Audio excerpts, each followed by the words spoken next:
Welcome, everybody, to this week's episode. We really appreciate you joining us. This podcast really shows us how we can all learn, live, and thrive off of each other. By sharing our knowledge through our conversations, we will impart some knowledge whilst learning ourselves how to progress even further. Here is your host.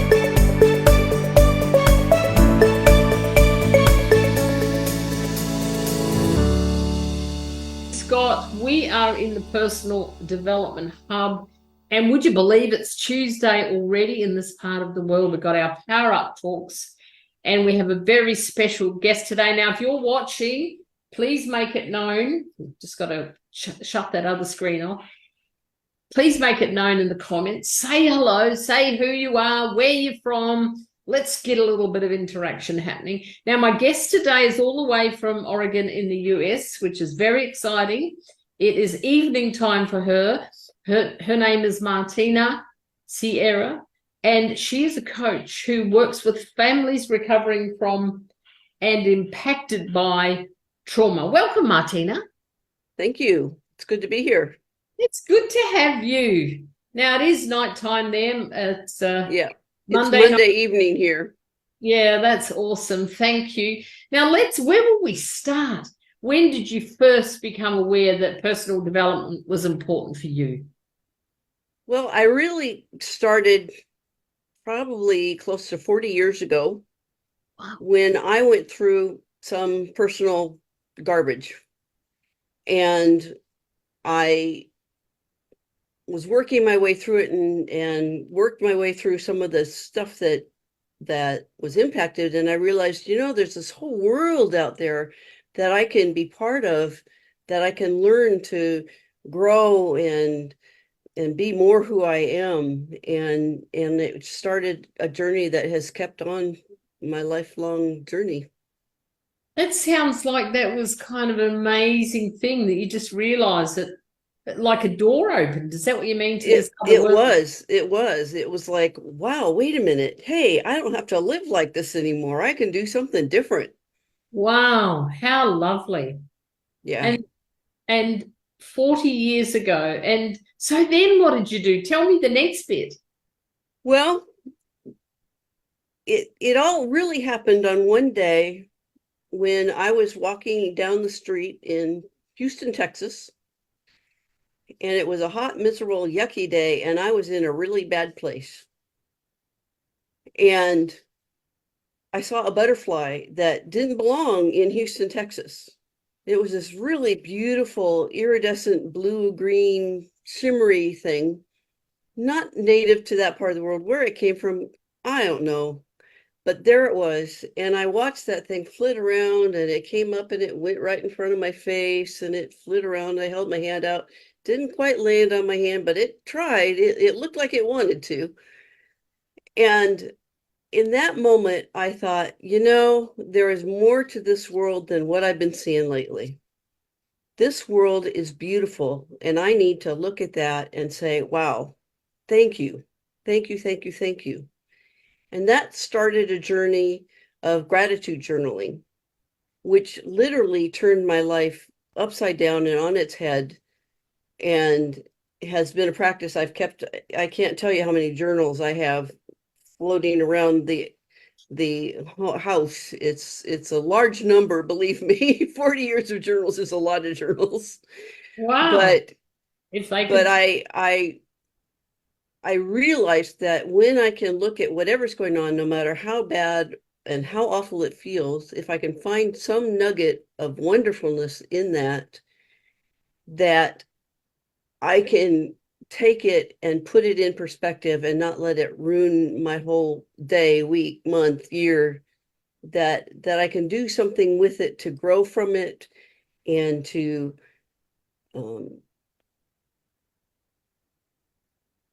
just be a different person.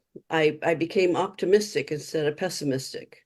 I was one of the most pessimistic people you ever met before that. Really? Yeah. And so I just learned to look at everything from a very different lens, through a very different lens. And it's been a journey. There've been this and that, and ups and downs. We all have them. And, but I will never turn my back on gratitude again. Oh, that's an interesting thing to say, isn't it? How beautiful. Oh, my AirPods have dropped out. You can still hear me okay? Yep. Let me see if I can click them back in again. How long is it since you've been practicing gratitude? Is that a 40-year thing as well? That's a 40-year thing. That's a 40-year thing. And every once in a while I stop and then I get off track and it's like, wait a minute, what's going on? Oh, I haven't been journaling lately. And I pulled back into that practice. I get cocky or something. I'm not sure what it is. Lazy, maybe. And just put it down and leave it alone. And 1 or 2 days is not a big deal. But when you let it go for a month, it really changes your perspective on life. Yeah, I think that's true. So if I had all those journals here, apart from this theme of gratitude, is there another theme that would have run through them? Yeah, there's a theme of learning who I am, of becoming more what God has made me to be, becoming more of all that I am, and the different steps on that journey, and what I discovered at this point and what I discovered at that point. And wow, this happened, or woo, that wasn't much fun. But all of those things have taught me to learn to go with the flow and become open, keep my eyes open for those nuggets of information and growth producing events in my life. Oh, I like that. Growth producing events in your life. Write that down if you are listening. I like that. That's lovely. And so when you see a growth producing event, what do you do next? I rejoice. I celebrate. I have a party. It may not look like a party to other people, but it's a party to me. And I do something nice for myself. One of my favorite things now that I do, both when I'm having a rough time and when I'm having a really good time, is go out to the Oregon coast. And there's a place out there that I call my soul's home. And I walk on the beach. I don't go much in the summer because it's crowded with all kinds of people. And I like it when it's not crowded. But I'll go out there and walk in the rain on the beach, and it gets kind of cold and miserable, but it's so wonderful and such a reconnection to myself and to who I am, and to just celebrate. It's a place where and when I'm celebrating, there's a little brew pub there. I go and have lunch there. And when I'm not, I take my lunch with me because it's an expensive brew pub. Wow, that's lovely, isn't it? So you were, and we were fortunate to have you in our boot camp at the weekend, and I did that little task about who are you. I'm not sure if you remember, but who are you? And what do you know about yourself? When did you really discover who you are, Martina? I've learned that because of my experiences and the things I've gone through, I am a very compassionate, understanding, open, and accepting person. I like who I am. I didn't used to be able to say that 40 years ago, and even times in between that, I couldn't say that. But I'm very good at keeping my boundaries now. But on the other hand, when it's not violating my boundaries, I am very present with other people. And I'm very present to myself. And I look at what's going on, and I listen, and I learn, and I can sometimes hear things, not sometimes, I can usually hear things that aren't being said, and help that person discover what it is that they're really saying, but they're not saying. Love. And I can call them on their garbage. I can say, wait a minute, come on now. And I just love doing that. I love just being present to people. And I think that's the gift that I probably bring the most to my coaching, is just being present with my clients. But you're saying, and I like what you're saying, and I think this is a very important point that you make, you have to be and learn to be present with yourself before you Yes, can be present with others. So that's the first exactly. step, isn't it? Exactly. And I think that's a very profound step that not all of us have the courage or the awareness, let's put those two things together, to be present with ourselves. It could be for a whole range of reasons. Mm-hmm. And when we get to be present with ourselves, there's gifts in that, isn't there? There are so many gifts. So many other windows that open, which allows us to be then present with others. Right. Right. And that's another gift, isn't it? Yeah, it is. And so being present with yourself, how long do you think that took you to actually? It took a long time. It happened in stages. If I went back to when I wasn't at all present with myself, I'd go back to that 40 years ago and seeing the butterfly. But it's been in stages, and each time I go through a new stage, I become more present. And to get where I am today, I would say only in the past 3 to 4 years have I really kind of cemented where I am right now. Now, I expect that that's going to change in the future, maybe the near future, maybe the distant future. I don't know.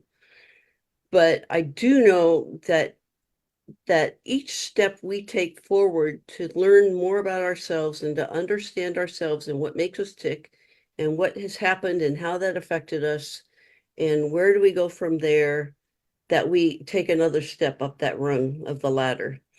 And it's more empowering every single time.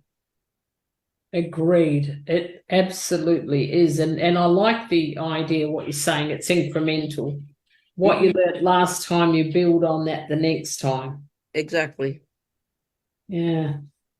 I just had this vision then of, the more present that you become, the more you open up the library. Isn't that funny? I don't know where I get that word from, but the library of yourself.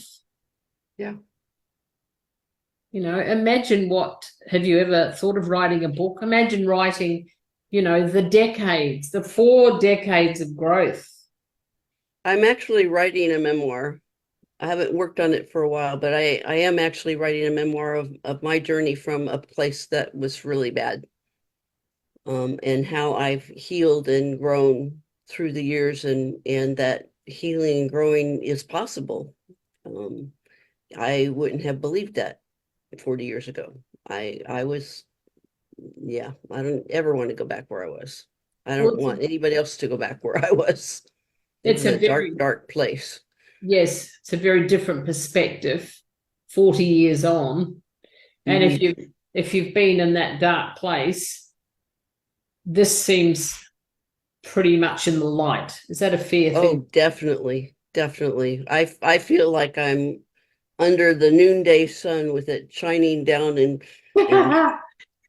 sparkles coming off my hair. Yes, that's lovely. It's quite an image, isn't it? That's just gorgeous. I love that so much. And it sounds like you have been dedicated to 4 decades of growth. Would that be true? I have been, because once I got a taste of what it was like to grow, I never turned back. Got off track occasionally, but I never turned back.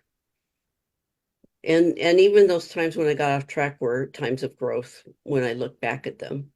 At the time, I wouldn't have said that. I would have said, this is really not fun. But I've learned to take one step forward every time. And sometimes 2 steps forward and a half step back. As long as the motion is forward, that's what it counts. Well, overall, yes, I agree with you. And isn't that funny? Because what's that saying? It's used quite a lot, so forgive me, but all growth takes place out of the comfort zone. And that's that's when it feels not so good. Exactly. I must admit now, not always, when I have that feeling, I call them growth spurts, like, oh no, I'm having another growth spurt, and Yeah. and then switch in my mind that says adventures upon me. I'm obviously going to break through into something else. So I think I absolutely attest what you're saying. It feels uncomfortable, but what about when you see the new day dawning? Oh, it's so glorious. It's a relief, it's excitement, it's anticipation for what comes next. It's a gratefulness for what I've been through, that I've gone through and come out the other side. And here I am. Here I am. Yeah, lovely. Just take a moment to kind of just have that. And that's the presence thing, isn't it? Just have that moment where you're celebrating and you've got gratefulness. Oh, it's yummy. Now, if you're listening here today to Martina and I having a chat, you must be live here in the Personal Development Hub. And I want to thank you so much, because it means a lot when we have guests here like Martina today, that you are listening, you've got comments to make, and this is all about personal development. And today we're looking at huge amount of growth over 4 decades. And already there's been some priceless things about presence with yourself and then with others. So let's get back to it, but do put some questions for Martina, or me for that matter, and let's have some comments. Thank you. Martina, I love the look on your face when you just said before glorious, and there was another moment before that, or probably when we started, about discovering that must be more to life than this. That's a special moment. Tell me more about that. I was at the point where I didn't want to go on. I didn't want to go on. And when I saw that butterfly that didn't belong there, I realized that there were gifts out there for me and for everybody that I hadn't yet taken. I hadn't taken hold of those gifts and accepted them. I hadn't accepted. I've been pushing them away out of my pain and out of what was going on with me. I'd been pushing them away. And all of a sudden I went, wait, I don't have to push this away. I can take it. I can grab it. And I started grabbing things and running. And like I said, that moment was the genesis of turning my life around 180 degrees. Wow. Something about butterflies, isn't there? Yeah, there is. It was very symbolic. Well, there's in so many ways. Wasn't supposed to be there. Hey, what are you doing here? You don't belong here. And you're only here for a short time, but boy, do you make an impression. That's the first 2 things that came to my mind. Have you seen many butterflies since, Martina? I have. And one of my best trips I ever went on, I went with my parents up to Victoria, British Columbia in Canada. And there's a butterfly garden up there.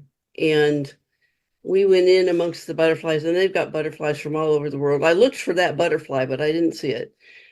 But just sitting in the midst, and those butterflies were landing on us. I have a picture of my arm outstretched with a butterfly sitting on my arm that my dad must have taken. I don't remember, but I just came across it recently, and I'm trying to get it digitalized so that I can use it. Right now, the only way I can use it is take a picture of it, which doesn't come out very well. No, but that, and plus they had a whole education, about the whole stages of the cocoon and all of the things that happen and how that works its way out. And I thought, I guess I was in the cocoon in that time. Yeah. You know, Beautiful I was metaphor. becoming that mush, and I emerged different. Then you were liberated by the sound of it. I was. I was. So what led you to supporting families, that have been impacted by trauma? What led you to that? Well, again, it goes back to my story. My family had some major traumas. One of them was my brother's suicide 41 years ago this January. And that just tore the family fabric apart. And we didn't know how to deal with it as a family. We didn't have the tools. There was nobody to help us deal with that. And that led to my turning my back on my family. And I disappeared on them. Now, that was helped by something that was being told to me that wasn't true that I bought into. So there's a whole different part of the story, but I literally disappeared on my family for 5 years. I even changed my name. My birth name is not Martina Sierra. It's Martha Straw. The Jean is still Jean, but and about 5 years later, I was sitting in a class in my social work program, and we were doing something called a genogram, which is basically a family history where you trace mental illness and physical illnesses and things that run through patterns. So you develop a pattern of the generation. And I got to my generation and I thought, I don't know whether my brothers had another kid. I don't know whether my sister had any kids. I don't know if my grandmother's still alive. And I was always very close to my grandmother. And that night, I went to the library at school and I reconnected with my family by phone. Wow. And that started a journey of healing for my family because we had to heal for me to come home. Just say that again. Now, Can you we say that? had to heal for me to come home. Lovely. It's beautiful what you're saying. So go on. So it has been difficult and there are still difficulties there. I had a lot of trust to build back up. There wasn't a lot of trust in me at that point, and I fully understand why. And frankly, I didn't have a lot of trust in my family either for a lot of reasons. But we worked through it. And by the time my parents died, well, my grandmother was who I actually first got a hold of that night. My parents had moved and their phone number was different. And I remembered their phone number and my grandmother's phone numbers and no other phone number. And but I got a hold of my grandmother and I remember hearing after I talked to her for a while, I called my parents at their new number that she gave me, and my mom said to my father, it's Marty, which is what my family calls me. And my dad, who never in his life said anything like this, said, "Thank God she's okay." Oh, lovely. My dad, I have never heard him before or since say something to thank God out loud. And wow, that did a number on me. And so it was a process of healing, and we had a little help, but mostly we figured it out by ourselves. And that's a hard journey to go through by yourself. Oh, yes. That's a hard journey to go through without guidance. And as I was looking back on where do I really feel called to help people, I realized that had our family had somebody help guide us when my brother first got so sick and later died, that I might not have disappeared. I don't know, maybe I would have anyway, but I don't think I would have, because we would have had somebody to help us heal the wounds and help us deal with the conflicts that arose out of his being so sick. And So I really have it in my heart that I don't want other families to have to go through such hard times when they're not necessary. I want to be there with families to help them heal and help them find the strength in themselves and to love one another again and to have gratitude for each other and to start new patterns of being that are healthy and healing to them. It just feels really important. It feels like, I have both, I understand from the personal trauma and I understand from the family trauma. And I can bring that forward and be there and listen to families and help guide them. I went to seminary years ago and I had a youth ministry class, and the professor used the phrase that a youth minister is a wise companion on the journey. And that phrase has dwelt in my mind ever since. And that was exactly 40 years ago, actually, this year. It was 1983 when I was in seminary. And so I see my coaching as being the wise companion on the journey to these families and to the individuals in these families. I'm wise because I've gone through it. I don't have all the answers. They have to find them for themselves, but I can guide them. I can help them. I can ask the questions that help them discover those answers within themselves. And I can be that person walking beside them on that journey. And beside them, not in front of them, not behind them, beside them. I may be, a couple inches in front of them just because I know where I'm going with them, but really it's a matter of being with them and being, like I was talking about earlier, present to them. Who was there for you, Martina? Not many people. I basically dug myself out of the hole by myself. So you were your own wise companion. I wasn't very wise a lot of the time. But there were little bits, there were people here and people there, a couple of good therapists along the way, and a lot of reading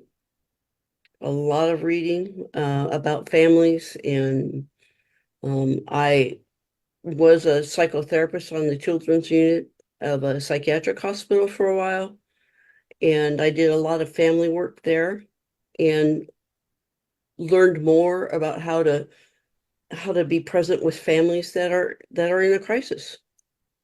And some of those tools aren't coaching tools, and I don't use them now, but the idea and the understanding of what the families are going through is there from that experience.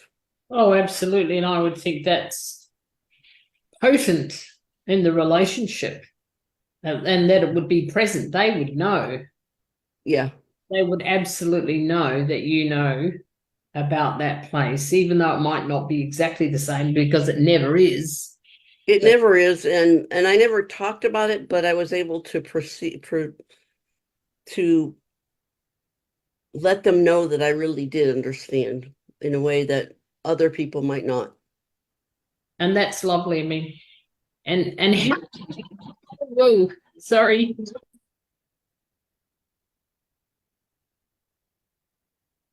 There's nothing like a bit of diversity. My dogs decided to sneak up behind. I do apologize. I locked my cats in the bedroom so they couldn't come up and wander on the yes, let me do that.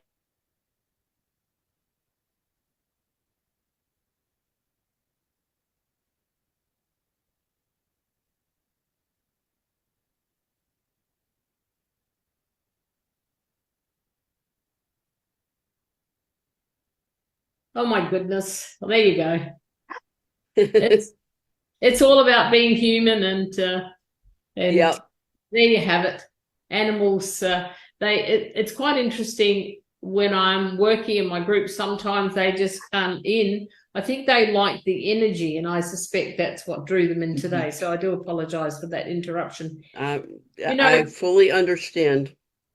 I think one of the things that you're talking about, though, is the power of knowing what it's like from a coach or a therapist perspective of being on the other side of things. Yeah.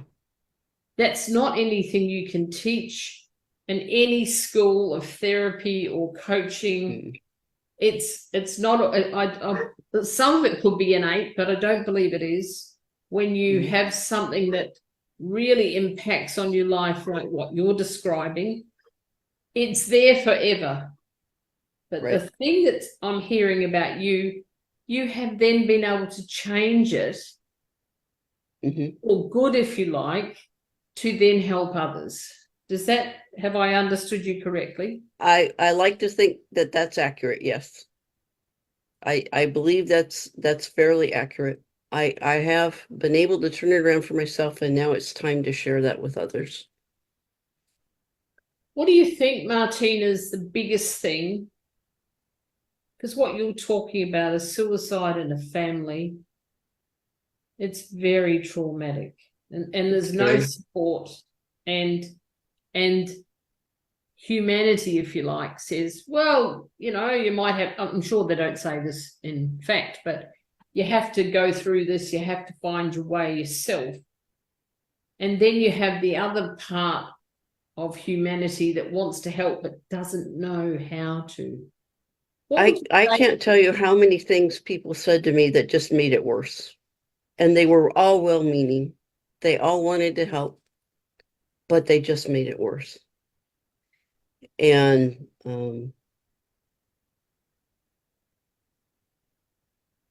it's just had those people, instead of trying to fix it for me, just listened, it would have been a whole different picture. You make a good point. So that the thing is, don't try and fix it. Just be there, just listen. See, it's the same. It's a bit of a theme here today. What you're asking is, can you be present with me in the place that I am in? Right. And if we go back to what we're saying before about being present with yourself, gives you more, I'm not sure if this is the right word, but more authority in being able to be present with another. So do you think that's the missing link, that not enough people are present or know how to even be present with themselves, so they don't know what to do in those sort of situations? I think that's at least a big part of it. I really believe that we live in a world, I don't know about Australia, but here in the US, we're so consumed with this, that, and the other thing that we don't know how to be present to ourselves.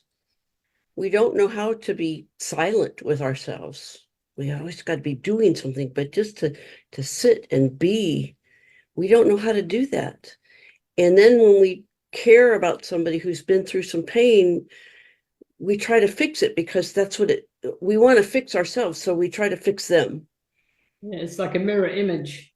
Yeah. And, you can't, everybody has to fix themselves. I mean, nobody really fixes it, and they just grow through it when given the opportunity and the help. That's a good differentiation. They don't fix it, they grow through it. Oh, I love these lines that if you're watching, there's a good line right there, grow through it. And do make some comments. This is Mary Scott, we're on the Personal Development Hub. And my goodness, there is some gold mining going on here. And I hope that you're listening, and I hope that you have some questions. Martina, my goodness, this all goes back to awareness, doesn't it? Invariably, my conversations with people end up talking about awareness. Yeah.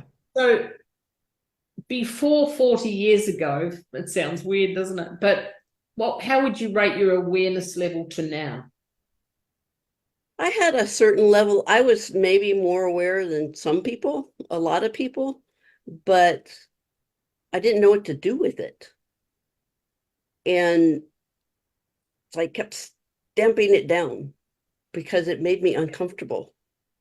I felt often like I was a square peg in a round hole, as that saying goes. And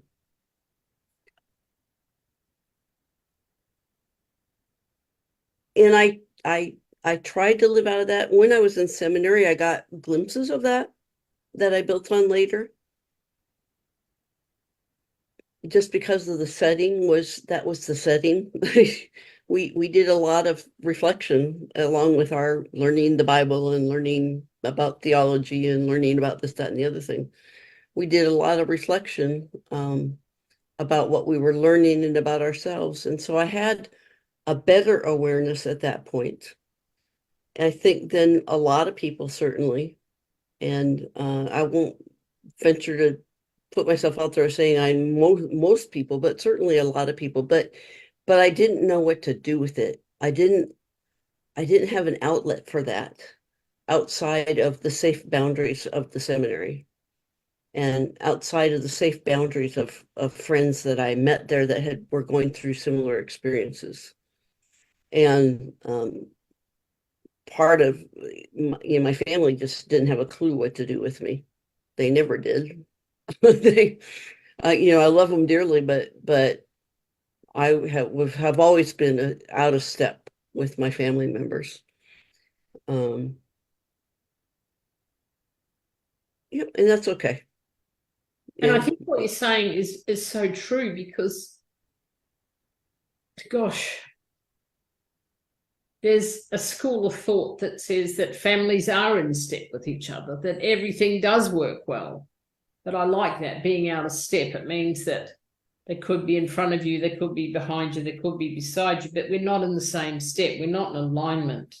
We're certainly not doing lockstep.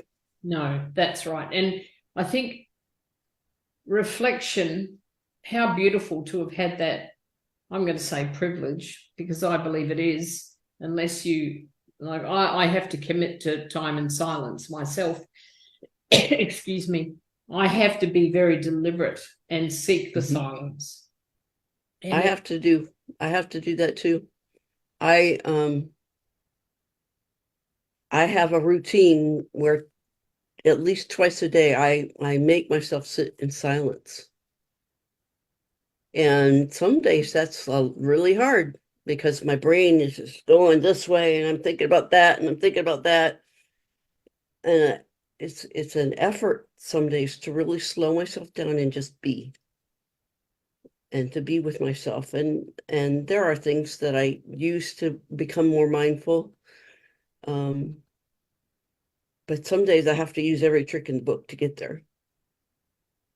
do you think that's the challenge, Martina? Do you think that, I mean, it's a well-known fact, I believe, that being is a lot harder than doing. Oh, yes. And that when you said your family kind of didn't know what to do with you, do you think that you being so aware may well have frightened them about themselves? I think that that's a possibility. Certainly with one specific family member, I think that that's almost certainly the issue that we still struggle with today. Well, I think it's quite confronting, isn't it? I mean, it's and this was another boot camp thing talking about being comfortable in your own skin. And what you're saying is you're comfortable in your own skin, but what that actually can sometimes translate into is that other people that are not comfortable become more uncomfortable when you're so comfortable. And if you follow all those comfortables and uncomfortables, you're a champion. You know what I mean?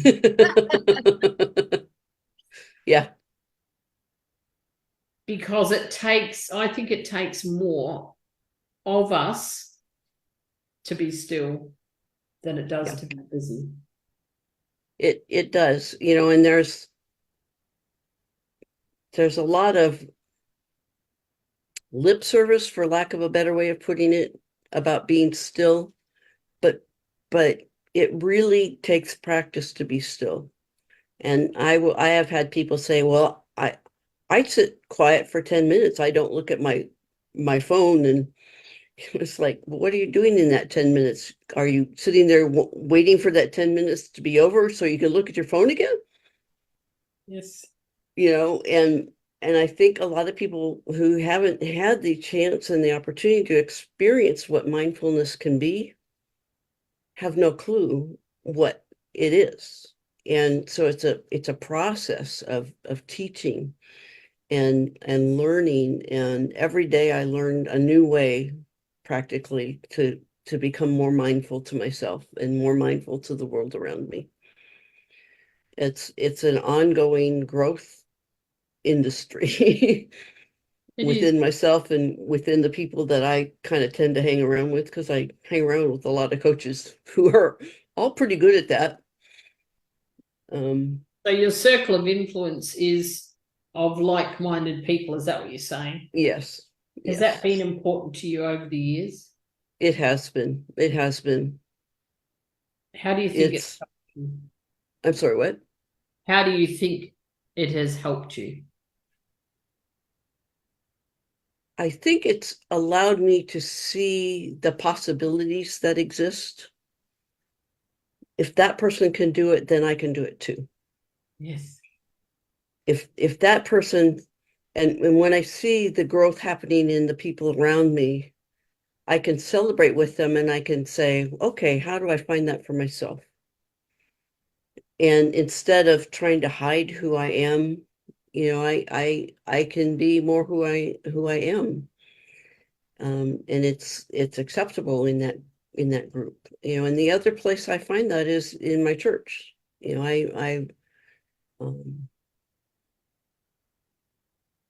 I happen to be a Christian of the Anglican variety or Episcopalian, and I don't begrudge it. Nobody has to be what I am. I'm very, be what works for you, but it's very important for me to be part of that community of people where we have in common our faith and we have in common the community that we're a part of. So there's two communities that kind of help me stay on track, as it were. Well, I'm a great believer that if our challenge is 100%, we need to then follow that up with 100% support.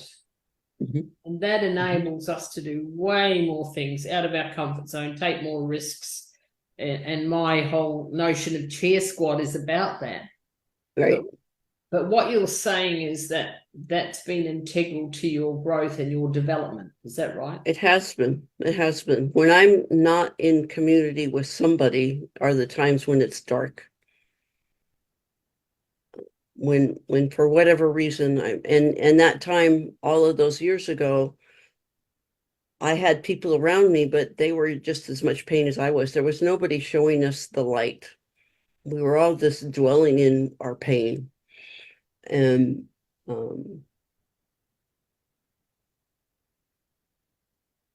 I wish there'd been somebody around who could have been there for me in the way I believe I am, and I certainly hope I am for others.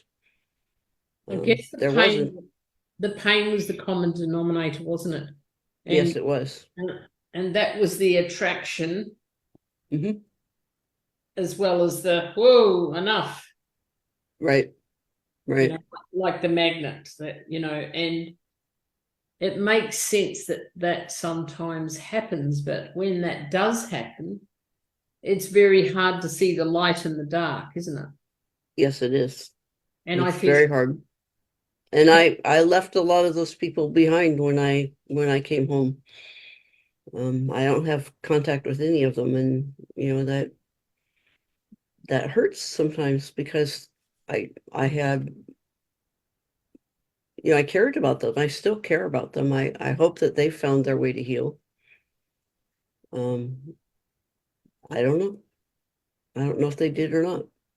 Well, at the end of the day, you can only be responsible for yourself and your own. Exactly. Yeah, it's a hope for them. There's no way I could go back and fix them, or I could maybe be somebody who could say, it's possible, you can heal too.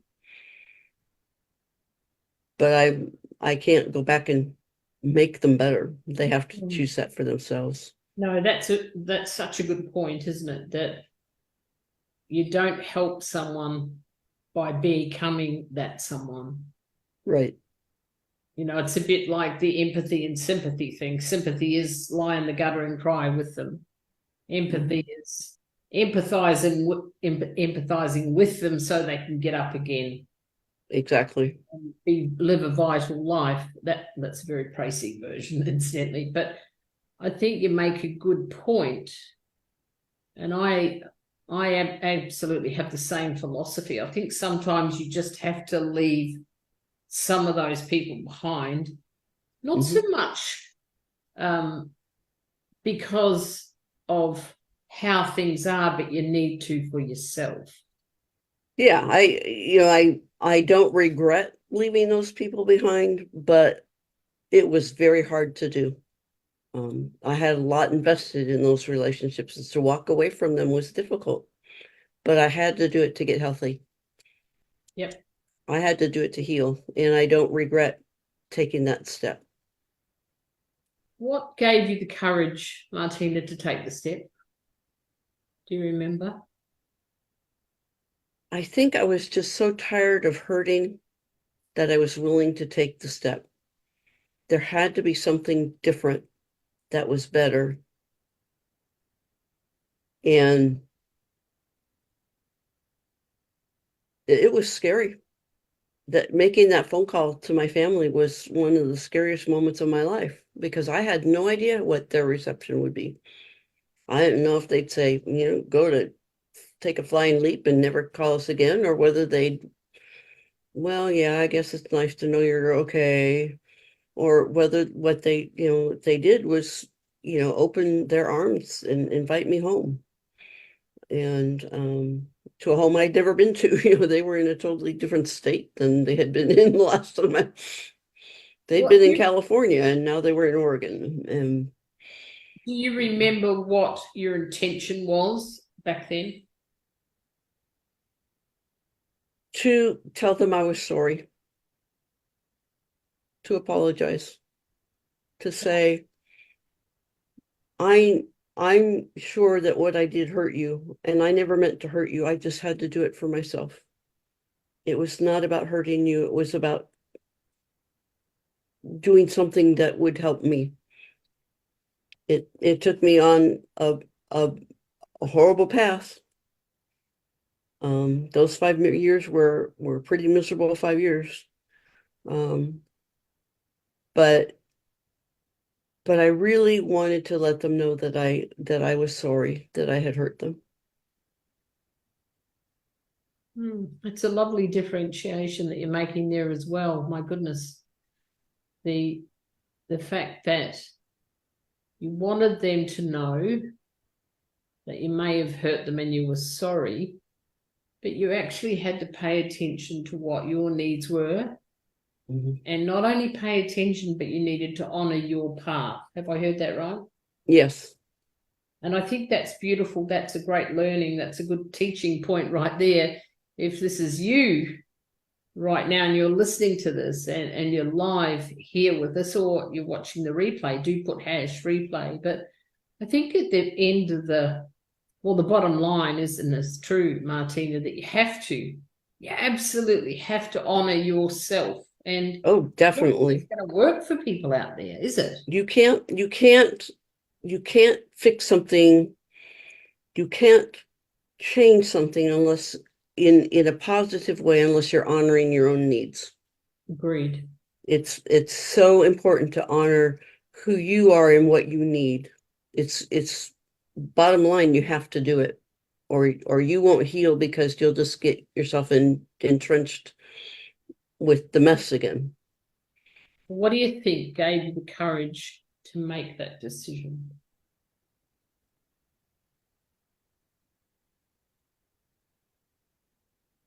I think my faith. Ultimately, for a lot of those 5 years, I didn't go to church. I turned my back on everything. And about 6 months before I had that wake up call in my social work class, I had gone back to the Episcopal Church in Houston, and I did a lot of prayer. And said, God, show me what to do. Show me how to change this, how to turn this around. And I think underneath I had enough faith to try that if it didn't work out, I knew I'd be okay anyway. Faith's interesting like that, isn't it? It's Mhm. it's faith in yourself, and it could be Christianity, but it could be a whole range of things. Yeah, Christianity's my bag. Right, but that's kind of the bridge, isn't it? The Mhm. faith is the bridge between this world and that world, and how to get from there to there sometimes. Well, not only is it painful, but it's not the road that everyone travels on. No, it's not. The faith provides the bridge from that road to this road. Exactly. Wow. Well, I think that's absolutely amazing. Tell me, I just looked at the time and we do need Oh my. Tell me, what's one thing about your journey that you could share today, if there might be someone listening with a dilemma? I guess what I want to share is that healing is possible. I wouldn't, in my darkest point, I would never have guessed that I would even be sitting here alive at this point in my life. I didn't think I'd make it to 50. I'm 67. And I'm thriving. And healing is possible. It takes work, but it is possible. I'm living proof. That's beautiful. I think that's absolutely awesome. And here you are thriving at 67. I think that's a lovely, lovely place to finish. And Martina, thank you so much. I knew a little bit of your story, but you've got you've got huge richness and wisdom to share. Thank you. And thank you because I know that's your evening, and thank you for taking the time out of your evening to be with us. And I'm sure that you and I will have more conversations, but thank you so much. I'm sure we will. So if you're we will. Absolutely. And if you're here live, please put some comments in, give Martina some feedback, because this is what it's all about. This is why this Facebook group is here for you, the members. We're getting up to nearly 700. This is how it is meant to be. We're meant to be sharing. We're meant to be creating this community of sharing wisdom, of sharing little paths through sometimes where you feel like there's none. And, there's always room for healing. And that's a beautiful thing. This is Mary Scott. Thank you so much for watching. And I'm looking forward, and so is Martina, to coming in and having a further conversation through the comments. Thanks again. Have a lovely day. Thank you. This week's episode has come to an end. But the fun doesn't have to stop here. If you have any questions, suggestions, or feedback, head over right now to Twitter and Facebook and like, share, and get involved. Join us next time.